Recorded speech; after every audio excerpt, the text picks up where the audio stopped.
जी, participative management theory जैसा कि अपने नाम से जाहिर है, क्या आपको लग रहा होगा कि पार्टिस इसका मतलब है कि एक ऐसी मैनेजमेंट थ्योरी होगी कि जिसके अंदर पार्टिसिपेट किया जा सकेगा।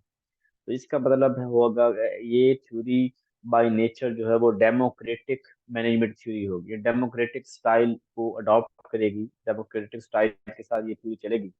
और ये थ्योरी जो है वो जिसके अंदर पार्टिसिपेट मीन इट मीन कि इसके अंदर जो है वो जो इम्प्लाइज हैं, जो वर्कर हैं, वो भी इसके अंदर जो है वो पार्टिसिपेट कर सकेंगे। पहली मैंने यहाँ डिफाइन किया मैनेजमेंट को। आपको पता है कि मैनेजमेंट के काम execution of work, plan planning करना, लोगों ऑर्गेनाइज करना, लोगों से काम लेने का आर्ट आना, ये मैनेजमेंट का काम होता है। फिर मैनेजमेंट के स्टाइल के हवाले से हमें पता है कि मैनेजमेंट के स्टाइल जो हैं वो हमारे पास मुख्तलिफ, जो हमने लेवल्स पे और ये चीज़ें पढ़ी थी।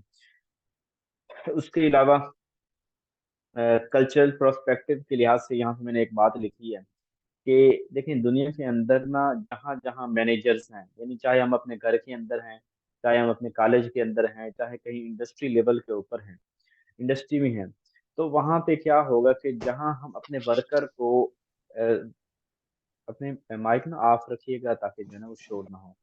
अच्छा, हम अपने जो वर्कर्स हैं उनको, अगर जहाँ जहाँ हम अपने वर्कर्स को के साथ शेयरिंग करते हैं, उनको उनसे मशवरा लेते हैं, उनको अपने फैसलों के अंदर शामिल करते हैं, वहाँ वहाँ हमें जो है ना वो वर्क यूं फील करता है कि जैसे ये कॉलेज या ये सारे मेरी फैमिली की तरह है। उसे खुशी मिलती है कि यार मेरी कोई वर्थ है, मेरी भी कोई वैल्यू है। और वो अपनी बियॉन्ड द लिमिट, यानी वो बहुत से काम ऐसे कर रहा होता है जो उसकी रिस्पॉन्सिबिलिटीज में नहीं आते। मैं अपने कॉलेज के अंदर एज ए लेक्चरर काम कर रहा हूँ, और जब कभी जिस मैटर के अंदर प्रिंसिपल ने बुला के मुझे मशवरे में शामिल किया है, अब वो ड्यूटीज मेरी नहीं भी हैं तो मेरा वहां पे काम करने को दिल करता है और मैं अच्छा डिलीवर करता हूँ। और कुछ ऐसे फैसले जो प्रिंसिपल ने हमारी मुशावरत नहीं की और खुद कर ली है, तो हम अगर वो गलत भी हो रहा हो तो हम बताने नहीं जाते कि सर ये जो आपने फैसला पता नहीं किससे पूछ के किया है, ये जो गलत फैसला आप कर रहे हैं, तो आप इसके जो है ना नतज अच्छे नहीं होंगे, हम बताने भी नहीं जाते उनको। और मैं कहते हैं कि हम ये खुद ही फेस करेंगे, फैसला इन्होंने खुद किया। अगर ये हमसे मशवरा लेते तो हम इनको बताते हैं कि ये ग्राउंड रियलिटीज पे ये चीज ऐसे इम्प्लीमेंट होनी चाहिए। मतलब ये कि आप खुद अंदाजा लगाएं कि जहां जहां मैनेजमेंट जो है वो शामिल करती है लोगों को अपने फैसलों के अंदर, वहां पे नतज अच्छे जो है वो बरामद होते हैं। इन्होंने ये दो चीजें जो है ना पार्टिसिपेट मैनेजमेंट थ्योरी के हवाले से जो व्यूज हैं, यूरोपियन व्यूज और अमेरिकन व्यूज, वो यहाँ the employees who feel listened by the manager, वो एम्प्लॉइज जिनकी बात मैनेजर सुनता है, and have a role in decision, और जो डिसीजन है उसके अंदर उनका किरदार होता है, manifest as significantly happier at work place. Mike, किस बाइक का ऑफ ऑन है?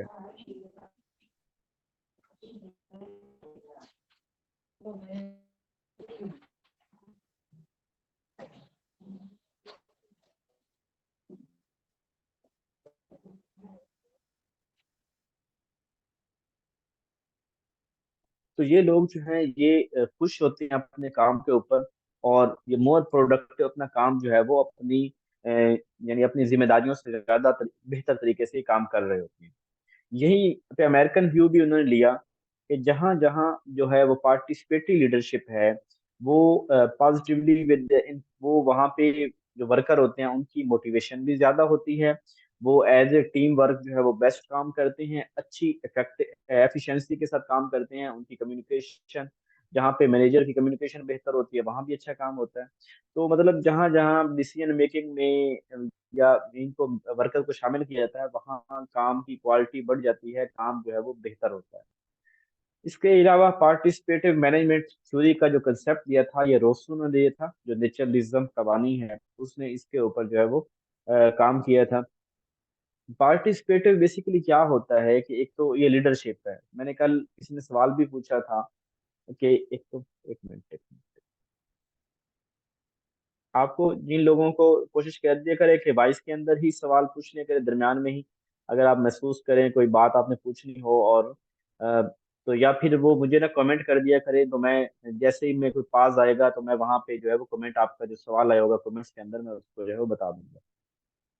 अच्छा, कल सवाल भी पूछा गया था कि लीडरशिप क्या होती है, तो लीडरशिप के हवाले से हमने बात की थी। तो पार्टिसिपेटिव जो मैनेजर होगा बेसिकली वो लीडर होगा, क्योंकि पार्टिसिपेट जहाँ हम अपने वर्कर को शामिल कर लिए हैं फैसलों के अंदर, मशवरों के अंदर, उनकी राय को एहतराम कर रहे हैं, मान रहे हैं, तो इसका मतलब है कि वहाँ ये स्टाइल जो है वो लीडरशिप वाला स्टाइल है, कोलैबोरेशन, मिलजुल के काम करना, शेयर पावर की, अपनी पावर को कुछ उनको भी आकार देना, इंस्पायरेशन से मिलती है, communication, association, cooperation, development, admiration, तारीफ, क्रिटिकल थिंकिंग। यानी एक फैसले के ऊपर जब दोनों सोच विचार करते हैं, क्रिटिकल थिंकिंग करते हैं कि ये फैसला इंप्लीमेंट करना चाहिए कि नहीं करना चाहिए, रिकग्नाइज शेयर ऑब्जेक्टिव, और इससे पता चलता है कि हमारे ऑब्जेक्टिव वाजिब। यानी ये कुछ खसूसियात हैं जो पार्टिसिपेटिव मैनेजमेंट के अंदर होंगी। अब जो लेवल्स है ना पार्टिसिपेटिव मैनेजमेंट के, ये 5 लेवल हैं: इंफॉर्मेशन पार्टिसिपेशन लेवल, एसोसिएटिव और कंसल्टेटिव, एडमिनिस्ट्रेटिव और डिसीजन। इंफॉर्मेशन ये होता है कि जहां इंप्लाइज को इंफॉर्मेशन के अंदर सिर्फ शामिल किया जाता है, यानी शेयरिंग एक जो है वो सिर्फ इंफॉर्मेशन की हद तक है। जैसे मैं कहता हूँ कि जी कल हम फलां डेट को छुट्टी करने जा रहे हैं, फलां काम हम ऐसे करने जा रहे हैं हम, यानी इसके अंदर मैंने जस्ट उनको इंफॉर्मेशन दी है। यानी ये हमारा इस साल का टारगेट इतने यूनिट जो है वो क्रिएट करना है। तो ये इंफॉर्मेशन की हद तक जो होती है बात, ये जिसे पार्टिसिपेशन, इंफॉर्मेशन पार्टिसिपेशन लेवल बोलते हैं। दूसरा एसोसिएटिव लेवल, यहाँ पे जो इम्प्लाइज हैं, अब वो तो हम इंफॉर्मेशन को दे देते थे, यहाँ इम्प्लाइज के पास राइट होता है, जहाँ इम्प्लाइज के पास जो है वो राइट होता है कि वो अब इंफॉर्मेशन ले सकते हैं। मिसाल के तौर पे इम्प्लाइज कहता है कि हमें बताएं कि आप ना फलां कंपनी के साथ जो मुआहदा किया है वो क्या किया है। यानी वहां पे हम उसके साथ इंफॉर्मेशन शेयर करते हैं पार्टिसिपेटिव में, और हो सकता है कि हम ऐसी इंफॉर्मेशन शेयर कर रहे हों जो हम उसे बताना चाहते हैं, हर इंफॉर्मेशन शेयर ना करें। जब एसोसिएटिव के अंदर आएगा तो उसके अंदर उसके पास राइट होगा एम्प्लॉय के पास कि वो जौन सी इंफॉर्मेशन, जो सी मालूमात लेना चाहे वो मर्जी ले सकता है। कंसल्टेटिव पार्टिसिपेशन, जहाँ पे हम इम्प्लाइज को मशवरे के अंदर शामिल करते हैं, और वो मशवरे मशवरे जो होंगे वो इम्प्लाइज के मुतालिक नहीं होंगे, वो हम मशवरे कंपनी के मुतालिक होंगे कि मतलब कंपनी के लिए हम क्या करने चाह रहे हैं, कंपनी का विजन क्या है, कंपनी का मिशन क्या है, कंपनी का ऑब्जेक्टिव क्या है, इसके ऊपर बात कर रहे हैं। जब एडमिनिस्ट्रेटिव के अंदर आएंगे तो ये हम उनको एक बड़े लेवल पे, अपर लेवल पे लेके आ गए, जहाँ इम्प्लाइज के मसाइल भी, इम्प्लाइज की तनख्वाह डिसाइड कर रहे हैं इम्प्लाइज से पूछ के, यानी उनकी पे कितनी होगी, उनको छुट्टियां कितनी होगी, उनको हाउसिंग सोसाइटी, हाउसिंग में जगह मिलेगी कि नहीं मिलेगी, उनकी इस तरह की चीजें, उनके अपने इशूज के अंदर उनके साथ कंसल्टेशन हो रही होती है, उनकी बात सुनी जा रही होती है। डिसीजन जो बड़े बड़े कंपनी के मसाइल मसाइल हैं, जो बड़े बड़े फैसले हैं, उनके अंदर उनको शामिल किया जाता है। इन जो मालूमात जो मैंने बातें बताई हैं, इनको आप पढ़ देंगे तो आपको पता चल जाएगा कि मैंने कौन कौन से लेवल में क्या क्या बात की है। ठीक है। एडवांटेज यही होता है कि इससे जो प्रोडक्टिविटी है वो बेहतर होती है। ठीक है। मतलब जब मशवरा लेंगे प्रोडक्टिव बेहतर होगी, जो वर्कर हैं जॉब से सेटिस्फाई होंगे, मोटिवेशन होगी, उनकी क्वालिटी बेहतर होगी और कास्ट भी कम होगी।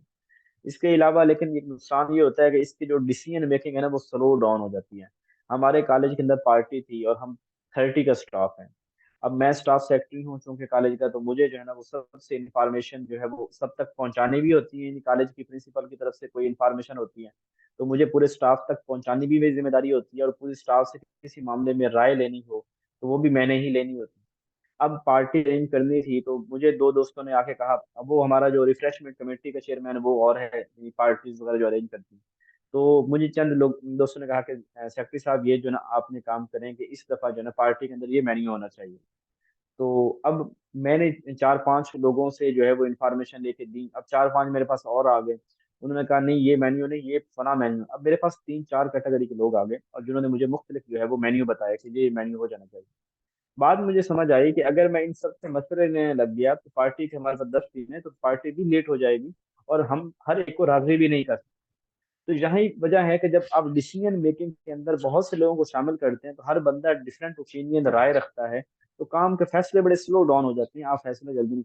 आपको फैसला सिर्फ यानी जो मुशावरत वाली कमी कभी ना होनी है ना, वो 5-10 बंदों की होनी चाहिए जिनके साथ मिल बैठ के मुशावरत हो, सब बंदों को मुशावरत के अंदर शामिल नहीं करना चाहिए। इसके अलावा सिक्योरिटी इशू के बहुत सी बातें शेयर करने वाली नहीं होती, लेकिन वो इस सूरत के अंदर जो है वो सारी बातें हमें सिक्योरिटी जब शेयर करते हैं तो वो बहुत सी बातें आउट हो जाती हैं, लीक हो जाती हैं। कॉलेज के लिए भी लोगों के लिए मसाइल है, यानी हर कॉलेज लेवल की बात कर रहा हूँ कि मैं कॉलेज के अंदर हूँ, लेकिन जहाँ भी है वो मसाइल पैदा हो सकते हैं। ठीक है। इसके अलावा पार्टी मैनेजमेंट मैनेजमेंट फेल क्यों हो जाती है कि रेजिस्टेंस टू चेंज, बहुत से लोग चेंज पसंद ही नहीं करते। वर्कर टेंडेंसी टू डेविएट, अपनी बात से फिर जाते हैं बंदे। ठीक है। वन स्टॉप सॉल्यूशन, एक सॉल्यूशन के ऊपर जो है वो सारे आते ही नहीं है। साइज ऑफ में ऑर्गेनाइजेशन बड़ी हो तब भी मसला। अब्यूज ऑफ अथॉरिटी, अथॉरिटी का रवैया अच्छा, मिसअंडरस्टैंडिंग ऑफ पार्टिसिपेशन, उनकी जो है ना वो मिसअंडरस्टैंड करना, उनको उनको लायक ही ना समझना इस चीज को। नेक्स्ट है हमारे पास थ्योरी, सिस्टम मैनेजमेंट थ्योरी। अब सिस्टम मैनेजमेंट थ्योरी क्या होता है? जिसके अंदर एक सिस्टम, देखिए कोई भी काम है, जैसे कायनात है, पूरी हमारी यूनिवर्स है, क्या बगैर सिस्टम के चल सकती थी? अल्लाह ताला ने हर चीज का एक मुकम्मल एक मुकम्मल यानी परफेक्ट निज़ाम बनाया हुआ है। उस निज़ाम के मुताबिक ये कायनात चल रही है। अगर निज़ाम के अंदर कोई पॉइंट 5 का भी अगर डेविएशन हो तो निज़ाम दरहम बरहम हो जाए। तो इसी तरह कंपनीज हो, इदारे हो, मुल्क हो, ये एक सिस्टम के तहत चलते हैं। जैसे यूके कंट्री है और अमेरिका है, वहां पे कोई भी सदर आ जाए, उनकी जो पॉलिसी है ना वो उसी के तरह चल रही होती है जैसे वो ऑलरेडी डिसाइडेड है। उन लोगों के आने से वो पॉलिसी के अंदर कोई बड़ा चेंज नहीं आता। करप्ट इंसान अगर उस सिस्टम के अंदर आए तो वो सिस्टम का कुछ नहीं बिगाड़ सकता। तो अब यहाँ पे वहां पे क्या है कि वो एक जो है वो सिस्टम है वहां पे। तो सिस्टम जहाँ भी होता है वहाँ चीजें जो है वो जबरदस्त तरीके से चलती हैं। हर चीज एक प्रॉपर जो है वो प्रॉपर वे से जो है वो चल रही है। और हर यानी every organisation is a system और many independent and inter related sub system. एक तो बड़ा सिस्टम, एक सब सिस्टम, छोटे छोटे सिस्टम, छोटे छोटे काम, हर काम सिस्टम के जरिए हो रहा होगा। Manager should manage all subsystem, output of all the organisation is larger than the individual subsystem. छोड़। अच्छा, यह बात याद रख लें कि the whole is greater than its part, the sum of its part. ये भी जो सिस्टम मैनेजमेंट थ्योरी वाले भी यही स्लोगन लगाते हैं। अब देखें, होल इज ग्रेटर देन, मिसाल के बात वही जो मैं अक्सर मिसाल देता हूँ, और मैं अपनी पता नहीं हर कहीं यही मिसाल जो है ना वो इसी को शामिल किया होता है मैंने। आइंदा इंशाल्लाह कोशिश करेंगे कि और भी मिसालें शामिल करेंगे। केक है जो आप अब बेकिंग केक, आप तो केक तो बड़ी आसान सी बात है, फला केक है, लेकिन केक को बनाने के लिए आपको तमाम तरह के इंग्रेडिएंट्स, अगर आपके सामने इंग्रेडिएंट्स पड़े हों कि ये जी फलां चीज है, फलां चीज, फलां चीज है, उसको देख के तो आप कहेंगे ये केक है? नहीं, वो तो केक नहीं है। केक बनने के बाद ही केक होगा। लेकिन केक बनने का जो अमल है वो सारे प्रोसेस से गुजर के आया है। अगर उस प्रोसेस को जरा सा भी रिवर्स किया जाए, उसके प्रोसीजर को उल्ट किया जाए, जो चीज पहले करनी है वो बाद में की जाए, तो केक नहीं बन सकेगा। यानी एक प्रॉपर सिस्टम को फॉलो किया जाएगा जिसके बाद वो केक बनेगा। कुछ ये खसूसियात हैं कि सिस्टम कैसा होना चाहिए, ये देख लीजिएगा। उसके अलावा इसके प्रिंसिपल यही है कि होलनेस की बात है, ओपननेस हो, अडॉप्टेबिलिटी, स्टेबिलिटी, फ्लेक्सिबिलिटी। ये सिस्टम इतना रिजिड नहीं होना चाहिए उसमें फ्लेक्सिबिलिटी ना हो, इतना ऐसा भी नहीं होना चाहिए लड़खाने वाला कि स्टेबिलिटी ना हो, कभी कैसा कभी कैसा। मुझे ना हर चीज को सोच के ना अपने मुल्क की सूरत हाल याद आ जाती है। खैर इंशाल्लाह अच्छे दिन आने वाले हैं। उसके अलावा type of system management theory के अंदर ओपन सिस्टम होता है, क्लोज सिस्टम होता है, सब सिस्टम होता है। ओपन सिस्टम ये होता है कि जो continuously interact with the environment around it, जो जिसके जिसके अंदर ना इन्वायरमेंट के साथ तब्दीलियां वाक़ रोनमा हो रही होती हैं। यानी ये कोई ऐसी तब्दीली जो जरूरी हो वक्त के तकाजों के मुताबिक वो कर दी जाती है। क्लोज एंडेड जो है ना वो उसके अंदर बस एक टिपिकल एक तरीका है, उसी के मुताबिक चलते रहना, उसके अंदर कोई इंटरेक्शन, कोई फ्लेक्सिबिलिटी वगैरह नहीं होगी। सब सिस्टम, ये एक बड़े सिस्टम के सब पार्ट जो होता है उसको सब सिस्टम बोलते हैं। फिर जो सिस्टम मैनेजमेंट थ्योरी, इसके अंदर तीन चीजें होती हैं। ये वाला सवाल मैंने एक पेपर से भी गुजरा था कि सिस्टम मैनेजमेंट थ्योरी के अंदर कितने स्टेप्स हैं, कितने तो तीन है। Input, process, output. ठीक है। और फिर आउटपुट से बैठ इनपुट, फीडबैक। लेकिन जो असल प्रोसेस है वो तीन है, इनपुट, प्रोसेस और आउटपुट। इनपुट जो चीज स्टार्ट के अंदर होती है, जो जो किसी चीज के लिए चीज रिक्वायर होती है। प्रोसेस जो दरमियान में होता है, और आउटपुट जो सिस्टम चेंज होने के बाद हमें आउटपुट जो है वो मिल रही होती है। इसके एडवांटेज वगैरह ये देख लीजिए, कोई नहीं, बस सिस्टम के मुताबिक चल रहे होते हैं। अब बात करते हैं सर्वेंट लीडरशिप। लीडरशिप के मुतालिक हमने कल मुख्तसर सी बात की थी। आज सर्वेंट है, सर्वेंट जिसे कहते हैं खादिम को। और सर्वेंट लीडरशिप ऐसा बंदा जिसके अंदर लीडरशिप क्वालिटीज हैं, और उसकी लीडरशिप का मकसद है लोगों की खिदमत करना, लोगों के साथ अच्छे रवैये से पेश आना, अच्छा सलूक रखना, और बियॉन्ड द लिमिट अपनी हैसियत, अपनी ड्यूटी, अपनी औकात से बढ़ के उनकी जो है वो खिदमत करना। ये है, ये रॉबर्ट ग्रीन लीफ ने ये थ्योरी दी थी, सर्वेंट एज लीडर, अपनी उस बुक के अंदर 1970 के अंदर। और उसके अलावा उसने ये बात की थी कि जो ट्रू लीडर होता है ना, वो पहले सर्वेंट होता है, सर्वेंट फर्स्ट होता है। जो लीडर होगा ना, उसके अंदर ये 8-10 क्वालिटीज हैं, सर्वेंट लीडर के अंदर ये क्वालिटीज पाई जाएंगी। पहला, empathy, put yourself in the other shoe, कि अपने आप को किसी दूसरे की जगह पे रख के देखना। जैसे मैं कहता हूँ, देखिए हमें फलस्तीन के साथ बड़ी ही हमदर्दी है, और हम ये सोचते हैं, अल्लाह से दुआ करते हैं कि अल्लाह हमारे बस में नहीं है, हम कमजोर हैं, नहीं तो हमारा दिल तड़पता है कि हम उनकी जो है ना, अपने मुसलमान भाइयों की मदद करें। अब ये मेरा ये दर्द है, हमें इम्पैथी हमारे अंदर है। अब इम्पैथी हम कुछ नहीं कर सकते, लेकिन ये कर सकते हैं कि जो प्रोडक्ट्स वहाँ की यहूदियों की प्रोडक्ट्स हैं, हम कम से कम उनका बाइकाट करें। कि दुनिया में अब जो जंग है ना, इसमें मईशत का बहुत बड़ा किरदार होता है। ये जंगें छिड़ी ही मईशत के लिए जाती हैं, असले को बेचने के लिए, इकोनॉमी के लिए। तो अगर हम जो है वो उनकी चीजों का बाइकाट कर दें, कि वो जो उनकी प्रोडक्ट्स हैं हम उनका बाइकाट कर दें, वक्ती तौर पे अपनी जो मजा है उसको हम रहने दें, जो हमारी रूटीन, जिन चीजों से हमारी आदत बनी हुई है उनको रहने दें, और कोशिश करें पाकिस्तानी प्रोडक्ट अगर उसके मुतबादल नहीं है तो हम छोड़ दें। अब ये इट मीन कि वो वही करेगा जिसके अंदर इम्पैथी होगी, जो समझता होगा कि मेरा पैसा अगर यहूदियों के पास जाएगा और वो फिर उसी के मुसलमानों को कुचलने के ऊपर लगाएंगे, तो मेरा जमीर गवारा नहीं करेगा कि मेरे पैसों से कम जो है ना मुसलमानों का खून है। तो ये क्या है, ये इम्पैथी है। Second, listening. जो लीडर होगा ना, वो सर्वेंट लीडर, वो लोगों की बात को सुनेगा। ये दुनिया की सबसे बड़ी जो क्वालिटी है ना किसी इंसान की, लीडरशिप, ये कम्युनिकेशन के अंदर भी सबसे पहली चीज तो लीडरशिप की, या एक अच्छा देखे, लोगों को ऐसे लोगों की जरूरत है जो सुने। यानी कि जो किसी के लोग बहुत कुछ सुनाना चाहते हैं, लेकिन कोई सुनने वाला कोई नहीं है। तो अगर सुनने वाले मिल जाएं, दुनिया के आधे मसले हल हो जाएं। और जो जब अंदर ही अंदर हम अपनी बातों को, अपने दुख को रखते हैं, उस फ्रस्ट्रेशन का शिकार होते हैं, और उसकी वजह से कितने गुनाह जो है वो दुनिया के अंदर सर दर्द होते हैं। तो एक ऐसा शख्स जो सुनने वाला हो, उसकी जो है वो बड़ी कमी है। तो ये लीडर वो होता है जो सुनता है, बोलता कम है, सुनता ज्यादा। इसलिए अल्लाह ताला ने जबान एक दी है और कान दो दी है। थर्ड है हीलिंग। वो दूसरे के दर्द को हील करता है, यानी दूसरों के दर्द को भरता है, उनकी मदद करता है, उनके ग्रीफ को, उनकी जो परेशानी है उसको हील करने की, उनके दर्द को कम करने की कोशिश करता है। लीडर अवेयरनेस पैदा करता है, लोगों को वो चीजें बताता है, वो जो वो जानता है। परसुएशन, लोगों को कायल करता है, क्योंकि उसका इन्फ्लुएंस होता है, लोगों को कायल करता है कि ये काम आपके लिए बेहतर है, ये ठीक नहीं है। कंसेप्चुअलाइजेशन, लोगों को जो है वो चीजों को मुतालिक सोल्यूशन बताता है, उनको कंसेप्ट, चीजों के मुतालिक उनकी एक राय बिल्ड करने में उनकी मदद करता है, उनके लॉन्ग टर्म गोल अचीव करने में उनका साथ देता है। फोर्थ साइड, लीडर वो होता है जो एंटिसिपेट कर सके। देखिए, लीडरशिप वो होती है, जहाँ पे मैं बात करूंगा कि जो लोग यू टर्न लेते हैं।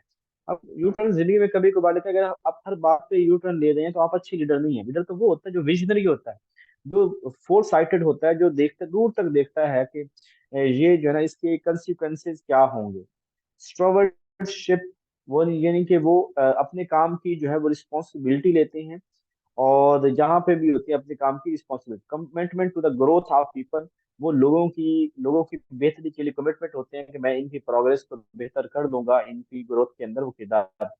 बिल्ड ए कम्युनिटी, वो एक अच्छी कम्युनिटी अपनी कोलैबोरेशन से वो कैम्प करते हैं।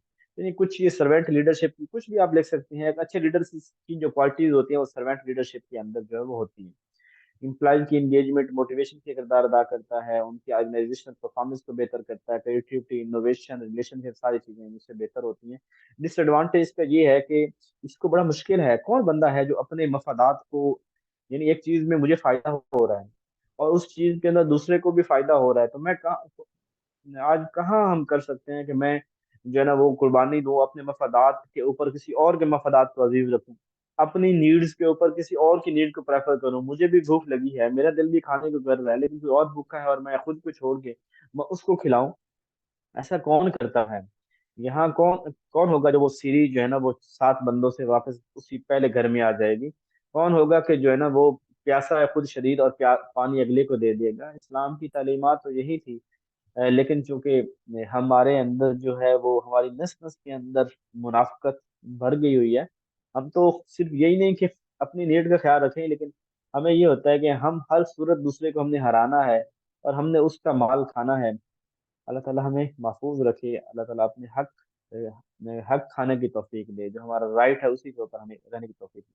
अच्छा, सर्वेंट लीडरशिप जो है वो अनरियलिस्टिक और इम्प्रैक्टिकल है, यानी ज़ाहिर बात है ये इम्प्रैक्टिकल है कि बहुत कम ऐसा कौन होता है कि जो अपने मफादात के ऊपर किसी दूसरे मफादात को तरजीह दे। और ये इतना भी कोई नहीं है कि अपनी कास्ट के ऊपर किसी दूसरे की कास्ट को जो है वो, यानी अपनी कीमत के ऊपर किसी दूसरे की कीमत अदा करना समझ ले। जी, आवाज किसी एक को नहीं आ रही है, सबको नहीं आ रही। अगर मुझे जरा बताइए, आवाज आ रही है आप लोगों को? जी सर, हमें आवाज आ रही है, बिल्कुल जी ओके आ सर, रही आवाज आ रही है, उनके नेट में कोई इशू होगा। जी ठीक है, जिनका जो है ना वो मसला है ना वो डिस्कनेक्ट करके दोबारा कनेक्ट करेंगे। इसके अलावा रियल लाइफ एग्जांपल के अंदर जैसे Nelson Mandela, Quaid-e Azam, Mahatma Gandhi, Mother Teresa, Martin Luther King, Bill Gates, दिल करता है कि इनके मुतालिक ना एक एक बात बताई जाए। मतलब ये जो अजीम लोग होते हैं, हम तो अब कभी ना बायोग्राफी हमने पढ़ी है ना कभी सुना है, तो आज ही मार्टिन लूथर किंग के हवाले से, दूसरी नजर से नेल्सन मंडेला, तो कमाल के लोग थे जो दुनिया के अंदर ना अपना, अगर आप भी सोचते हैं ना, हम सारे हम लोग, अल्लाह ताला ने हर इंसान को बड़ा यूनिक पैदा किया, और हर इंसान के अंदर अल्लाह ताला ने हम, लेकिन हम ऐसी वो कछुए की चाल चल रहे होते हैं कि हम भूल जाते हैं कि यार हम एक्स्ट्रा ऑर्डिनरी हैं। एक्स्ट्रा ऑर्डिनरी के लिए हमें कुछ एक्स्ट्रा ऑर्डिनरी बनना पड़ेगा। कि ऐसा नहीं हो सकता कि यार हमारा नाम भी तारीख के अंदर लिखा जाए, या हमारा हमें भी कोई जाना पहचाना जाए, हम भी थोड़ी कुर्बानियां दे लें, हर कहीं सेल्फिश, हर कहीं मतलबी बन के, हर कहीं अपने मफादात के लिए, कभी किसी और की परवाह न करनी। तो कभी हम भी ऐसा जो है ना वो करें, तो जी इंशाअल्लाह हमारा नाम भी तारीख के अंदर कम से कम कोई एक सदी सही, कम से कम एक दहाई सही, कम से कम एक साल ही सही कि हमारा नाम भी हो। तो अल्लाह ताला, ये हम तो सेल्फिश हो गए हैं, हम तो बस कहते हैं कि बस मेरा पेट भर जाए, बाकी दुनिया को छोड़िए। चलिए ठीक है, नेक्स्ट ऑपरेशनल मैनेजमेंट थ्योरी, बहुत इंपॉर्टेंट थ्योरी है। ठीक है, ऑपरेशनल मैनेजमेंट थ्योरी जो ये दी थी ना, ये उसने दी थी हनरी फायर ने दी थी। ठीक है, और हनरी इस थ्योरी को मॉडर्न मैनेजमेंट थ्योरी भी बोलते हैं। ठीक है, ऑपरेशनल मैनेजमेंट थ्योरी को मॉडर्न मैनेजमेंट थ्योरी बोलते हैं, हनरी फायल की थ्योरी भी बोलते हैं। हनरी फाइल जो है वो फादर है इस थ्योरी का, और उसने एक बुक लिखी थी जनरल एंड इंडस्ट्रियल मैनेजमेंट 1960 के अंदर, 16 के अंदर, और ये 1949 के अंदर पब्लिश हुई थी। और इसके अलावा ये जो थ्योरी है मैनेजर ओरिएंटेड थ्योरी है, यानी ये थ्योरी मैनेजर बनाती है। ठीक है, और इसके अलावा इसने इस अपनी थ्योरी के अंदर जो है एडमिनिस्ट्रेशन का वर्ड यूज किया इंस्टेड ऑफ मैनेजमेंट, मैनेजमेंट की बजाय। इसके अंदर हमने पहले वो एलिमेंट्स ऑफ मैनेजमेंट के अंदर कल बात की थी कि यहाँ पे जो कंसेप्ट ऑफ PO CCC की बात की थी, planning, organising, coordinating, commanding, controlling. ठीक है, PO CCC किसने दिए थे? हनी फाइव ने दिए थे। उस स्टैंड फॉर किससे बनते हैं, ये हमने बात पहले की थी। इसके 14 प्रिंसिपल दिए थे, बहुत मशहूर हैं, जो लोग तो एमफिल करते हैं उनका तो समझे एक सवाल पक्का है, या कहीं आपकी मैनेजमेंट वैसे भी, ये नहीं है, ये 14 जो है ना ये पता होने चाहिए।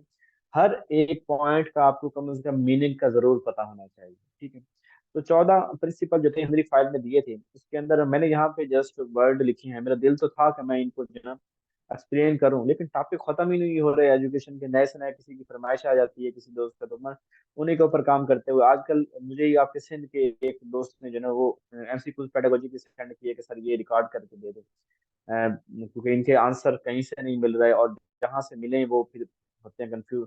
फिर मैं उनको पहले क्लियर करता हूँ, एक एक आंसर को दो दो जो है ना वो सर्च इंजन से सर्च करना पड़ता है, जिसका ना पता हो उसके मतलब हतमी राय, फिर उसको बाद में रिकॉर्ड करना, वो कर रहा हूँ। तो इंशाल्लाह इसको जो है ना वो आइंदा दिनों के अंदर कभी इसको जो है एक एक की मजीद वजाहत करेंगे विद एग्जाम्पल। अभी यहाँ पे इसका पहला division of work, division of work से मुराद ये है कि काम को तकसीम करना। जो वर्क है, पहला काम वो कहता है, हनरी फाइल कहता है कि एडमिनिस्ट्रेशन जो है वो अपने काम को तकसीम करे। यानी एक फैक्ट्री है ना, तो फैक्ट्री के अंदर शोबे अलग बना दें कि हाँ जी ये वाले HR का शोबा है, इनका काम है हायरिंग करना, ट्रेनिंग करना। ये वाले जो है इनका काम है प्रोडक्शन करना, यानी मैन्युफैक्चर करना, चीजों को प्रोड्यूस करना। हाँ जी, ये वाले होंगे लोग, इनका काम है इन चीजों को जो है ना वो पैकिंग करना, इनका काम है इन चीजों को सेल करना, इनका काम है फाइनेंस को मैनेज करना, इनका काम है आगे जो है वो फ्यूचर को, रॉ मटेरियल को करना, ambassador, as a ambassador company के काम करना।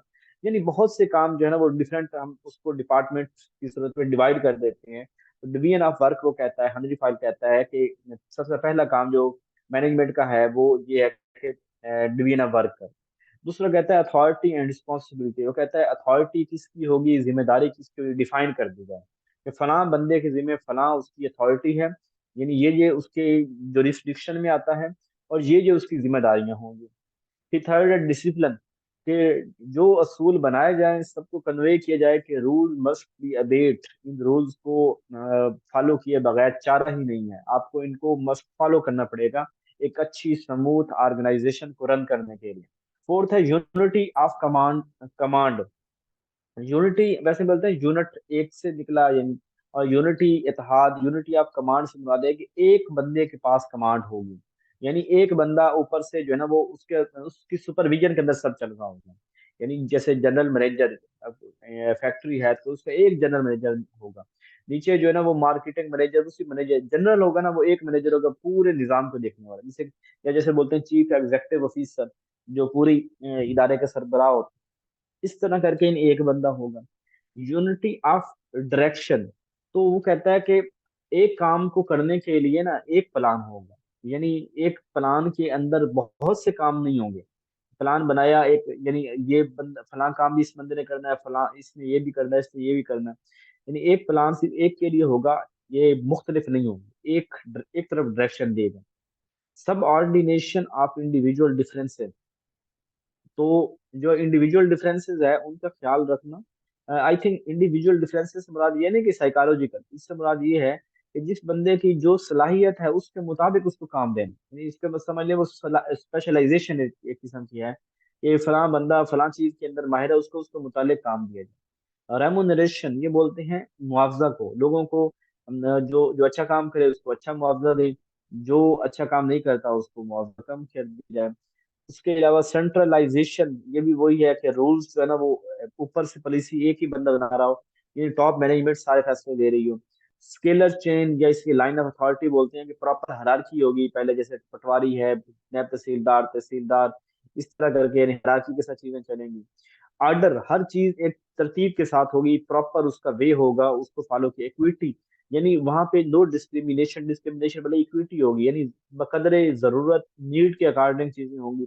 Stability of tenure of person, के लोगों को वर्कर को जॉब सिक्योरिटी हो, ये ना हो कि हर दूसरे दिन जो मुलाजम को, हाँ तूने काम ठीक नहीं किया चल तू निकल जा, बल्कि नहीं, एक स्टेबिलिटी होनी चाहिए उनको, और फिर उनको सिक्योरिटी मिलनी चाहिए कि वो लोग जो है उन्हें पता होगा कि मुझे 2 साल निकाला नहीं जाएगा, 2 साल मुझे यहाँ पे मौका दिया जाएगा।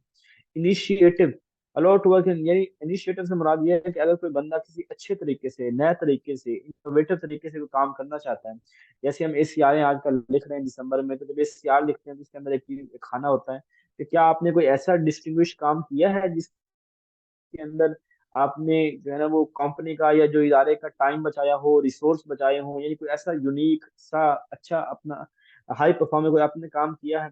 तो यानी जब आप आज़ादी देंगे तो अच्छे तरीके से काम कर रहे होंगे।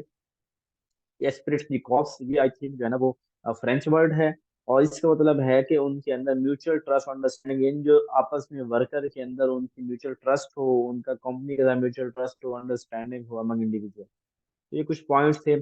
क्लासिकल मैनेजमेंट थ्योरी मैंने आपको कल पढ़ा दी थी, जो उसकी थी किसके, वो टेलर की जो थ्योरी थी, scientific management theory, classical management theory, वही सारी सारी बातें हैं। तो देख लीजिएगा, चाहे पढ़ लीजिएगा, या वही काफी है, इसको करने की जरूरत नहीं है। वो यही सारी बातें मैंने कल पॉइंट्स, स्पेशलाइजेशन, इंसेंटिव, लिमिटेशन, सारी बातें वहां पे की थी। इसके बाद नेक्स्ट हमारे पास आ जाता है चेंज मैनेजमेंट थ्योरी। 7 मिनट रहते हैं और इंशाल्लाह हम इसके अंदर इसको कंप्लीट कर ही लेंगे। चेंज मतलब जहाँ चेंज को एक्सेप्ट करना, चेंज को कबूल करना, चेंज के लिए हर वक्त तैयार रहना, और चेंज के लिए हर वक्त कोशिश करना। देखिए लाइफ जो है ना वो, your life doesn't get better by chance, it get better by change. Life ऐसे ही नहीं, ये आपको वैसे समझने के लिए चीज है कि लाइफ जो है ना वो ऐसे ही बेहतर नहीं हो जाती, बल्कि उसके लिए तब्दीली लेकर, अगर आप तब्दीली को पसंद नहीं करते तो आप कहाँ भी चेंज हो सकते हैं। Change is the law of life and those who look only to the past or present are certain to miss the future, to fear change is to fear life itself. In very simple word we can say that change is to making things different। Change का मतलब है चीजों को different अंदाज से करना। देखिए दुनिया के अंदर जितनी भी इन्वेंशन हुई है ना, वो किसी ने किसी चीज के ऊपर डिससेटिस्फाई किया, तो उस डिससेटिस्फाई के नतीजे में उन्होंने चेंज करने के बारे में सोचा, तो फिर चेंज आई, तो फिर तब्दीली, चेंज आई, उसके बाद वो चीज़ बेहतर होगी। तो चेंज जो है ना वो एक लाज़मी हिस्सा है, इर्तिका का हिस्सा है, हर चीज़ में बदलना है, चेंज होना है। इसके अलावा चेंज के अंदर 3 तरह की individual change, organisational change, enterprise wide change. अब ये 3 इंडिविजुअल चेंज होता है अपनी ज़ात के अंदर तब्दीली लेके आना। मेरी जो बैड हैबिट्स हैं, मुझे उनको पहले अंडरस्टैंड करना, रिकॉग्नाइज करना, आइडेंटिफाई करना है, फिर मुझे उनको बदलने के लिए कोशिश करनी है। मुझे अपने एटिकेट, अपने एटीट्यूड, अपने बिहेवियर, मुझे इन चीज़ों को बदलना है, ठीक है? अपनी सलाहियतों को बेहतर करना है, पुराने फरसुदा निज़ाम को छोड़ के, फरसुदा हैबिट्स, चीज़ों को, टिपिकल थॉट्स को छोड़ के मॉडर्न एडवांस बनना है। ऑर्गेनाइजेशन चेंज, एक ऑर्गेनाइजेशन के अंदर, एक कंपनी के अंदर बात हो रही होगी, उसे हम ऑर्गेनाइजेशनल चेंज कह रहे होंगे। और इंटरप्राइज, एक बड़ी इंटरप्राइज कहते हैं जैसे एक नेशनल लेवल की, एक मुल्क की लेवल की, जैसे हम कहते हैं ना, वो इंटरप्राइज फैक्ट्रियों के ऊपर लिखा होता है कि वो चीज जो एक्सपोर्ट कर रहे होते हैं, यानी एक बड़े लेवल की एक ऑर्गेनाइजेशन, उसके अंदर जो बड़ी लेवल की जो चेंज होगी उसकी बात कर रहे हैं, ठीक है? तो ये आप ऑर्गेनाइजेशन की चेंज की देख लीजिएगा कि 3 लेवल, इंडिविजुअल चेंज क्या होती है, और ऑर्गेनाइजेशन क्या होती है, एंटरप्राइज क्या होती है।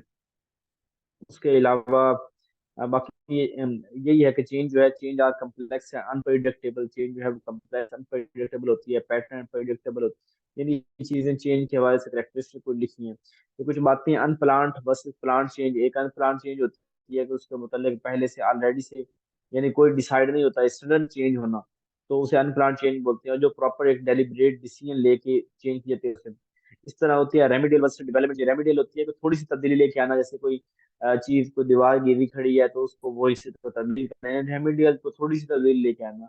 और डेवलपमेंट चेंज की एक मुकम्मल एक नई चीज का लेके आना, उसे डेवलपमेंट चेंज। इसे ट्रांसफॉर्मेशनल वर्सेस इंक्रीमेंटल। ट्रांसफॉर्मेशनल होता है कि पुराने पूरे निजाम को बदल के नया निजाम शुरू करना, और इंक्रीमेंटल होता है कि थोड़ा सा उसके अंदर इजाफा कर देना। इसके अलावा ऑर्गेनाइजेशन वाइड वर्सेस सब सिस्टम चेंज, यानी कि एक बड़ी ऑर्गेनाइजेशन के अंदर मेजर डिस्ट्रिक्शन, मेजर को चेंज करना तो उसे ऑर्गेनाइजेशन होगी। और अगर उसके अंदर कुछ थोड़ा बहुत ऐड करना, कुछ थोड़ा बहुत रिमूव करना, छोटे लेवल पे होगी तो सब सिस्टम चेंज बोलेंगे, ठीक है? तो बाकी भी चेंज और भी हो सकते हैं, स्ट्रेटेजिकल चेंज, स्ट्रक्चर की चेंज, प्रोसेस, पीपल, टेक्नोलॉजी। यानी ये इतनी चीजें ये वाली इंपॉर्टेंट नहीं है, बस चेंज का पता हो, चेंज क्या होती है, छोटा सा उसका कंसेप्ट हो के कहीं पे इस तरह की वो स्टेटमेंट देता है आपके सामने पेपर के अंदर, तो नीचे ऑप्शन के अंदर आपको जो पता होगा ऊपर चेंज की बात कर रहा है तो ये चेंज मैनेजमेंट थ्योरी ही होगी, ठीक है? ये था आज का लेक्चर चेंज इसके हवाले से। तो इसके अंदर जो सबसे ज्यादा काबिल गौर है, जिसको आपने फोकस करना है, वो है हेनरी फाइल की जो है ना थ्योरी, मॉडर्न मैनेजमेंट थ्योरी, वो आपने करनी है। बाकी ये ना इतनी तो चेंज ही, चेंज वाली इंपॉर्टेंट है, ठीक है? ये को भी इससे सवाल कोई नहीं इतना। और उसके अलावा पिछली थ्योरी हमने कौन सी देखी है, ये क्लासिकल की हमने पहले कर ली थी, इससे कोई नहीं जरूरत है। हेनरी फाइल की जरूर आपने करनी है, अच्छी तरह करनी है। उसके अलावा जो हमने ये की है लीडरशिप, ये लीडरशिप की चंद बातें आपके जेहन के अंदर हों बस। ये भी एक इंटरव्यू का सवाल है, वैसे इतना कोई नहीं है इसका, लेकिन ये पता हो कि ग्रीन लीफ ने 1970 के अंदर इसको कोट किया था। उसके अलावा हम आ जाते हैं इससे पिछली सिस्टम मैनेजमेंट की थ्योरी के अंदर 3 स्टेप्स याद रखने हैं, इनपुट, प्रोसेस और आउटपुट। इसके अंदर 3 एलिमेंट्स होते हैं, ये आपने याद रखना है आज। पार्टिसिपेटिव को आपको पता है कि डेमोक्रेसी स्टाइल है, और उसके अंदर जो है ना वो लेवल्स होती हैं, मैनेजमेंट का लेवल करने की जरूरत नहीं, बस ये पता हो पार्टिसिपेट में पार्टिसिपेट हो रहा होता है। यानी जो वन पेपर एमसीक्यूज वाले जो सवाल हेडमास्टर इस तरह के, उनके अंदर इतनी कोई खास अहमियत इन चीजों की नहीं है। हंड्रेड फाइल से मोस्ट रिपीटेड सवाल आते हैं, वहां पे ज्यादा सवाल आते हैं, बाकी थ्योरी से सवाल जो है वो कम, बहुत ही कम आते हैं। आज की थ्योरी जो हमने पढ़ी है, इनमें से कोई आपका सवाल है तो बता दें, कल इंशाल्लाह हम जो है ना वो रूल्स जो है ना, जैसे पीडा एक्ट है पंजाब वालों के लिए, कुछ उसके मुतालिक बात करेंगे। एनएसवी, एफटीएस, कुछ ये पंजाब की हैं। रजिस्टर के हवाले से बात करेंगे, रजिस्टर कितनी तरह का होते हैं। लीव के हवाले से बात करेंगे कि लीव कितनी तरह की होती है। और इस तरह लेसन प्लानिंग, टाइम टेबल, इसके हवाले से कल हम जो है वो गुफ्तगू करेंगे। Excuse me sir. जी जी। सर अब दोबारा तो लिंक ज्वाइन नहीं करना, ये क्लास एंड होने वाली है। जी ये बस आज इतना ही है, आज दोबारा कोई नहीं है। Okay sir. अच्छा सर, इसमें से ये जो थी हेनरी फाइल वाली ज्यादा इम्पोर्टेंट थ्योरी है, जी बिल्कुल, इसको आपने मिस नहीं करना, इसको जरूर करना है, अच्छी तरह करना है। और वो बाकी सर अगर क्लासिकल मिस भी हो मैनेजमेंट जाए तो वाली। कोई नहीं, वो हमने कर ली हुई है पहले, कल मैंने करवा दी थी। क्लासिकल मैनेजमेंट वही टेलर की थ्योरी थी, उसी को क्लासिकल मैनेजमेंट थ्योरी बोलते हैं। तो 2 दफा रिपीट वो हुई भी है। करनी है सर? कर लीजिएगा, कोशिश करिएगा कि एक दफा वीडियो सुन लीजिएगा कि ताकि आपके ना कानों से गुजर जाए कि ये बात हुई थी। जी जी। ठीक है, कल ठीक को है सर। मैनेजमेंट थ्योरी के हवाले के होते, क्योंकि अभी आप कंसेप्ट क्लियर कर रहे हैं चीजों के हवाले से ना, तो आपके माइंड से एक दफा आप कानों से गुजर जाए, बाकी जो अच्छी तरह करनी है ना वो आपने हंड्री ख्याल करें। Okay sir. जी, और किसी की कोई सवाल है? सर ये जब सब कंप्लीट हो जाएंगे तो सर इसके, अब आप कह रहे थे ना पहले के थ्योरीज मैं करवा रहा हूँ, तो सर फिर मल्टीपल चॉइस की सूरत में होंगी वीडियो जिस तरह अब आप शेयर कर रहे हैं? अच्छा, आप यूं करें, मेरे ना मेरे यूट्यूब चैनल के ऊपर ना 2 प्लेलिस्ट हैं। एक प्लेलिस्ट का नाम है मॉडल पेपर्स। ठीक है, आपको तमाम एस्पायरेंट को मैं रेकमेंड करूंगा कि मॉडल पेपर वाली पूरी प्लेलिस्ट आप जरूर जरूर जरूर सुनें। ठीक है, इसके अलावा एक और है इम्पोर्टेंट एमसीक्यूज वाली, 2 प्लेलिस्ट है।